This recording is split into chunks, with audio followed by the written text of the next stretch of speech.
Hi guys, in this video I'm gonna show you how you can crop multiple images at once in same resolution. For instance, if you have images that look like this one and you want only selected area to be cropped in all of them, you can download and install Perl Studio bulk image cropper from the website, or I will put the link in the description. After you install it, you can just run it. Drop all the files here,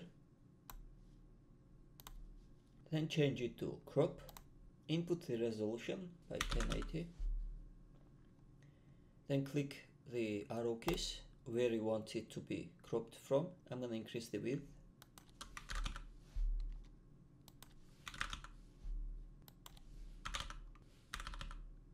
and after you are happy with the preview, this will be applied to all of the other images as well that are selected.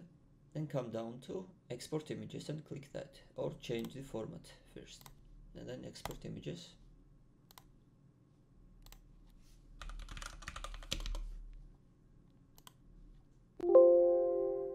And it's done.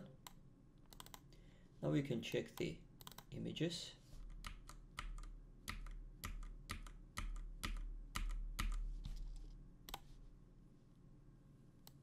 And the application cropped all images in same resolution. If this video was helpful, like the video, subscribe to my channel, and see you in the next one.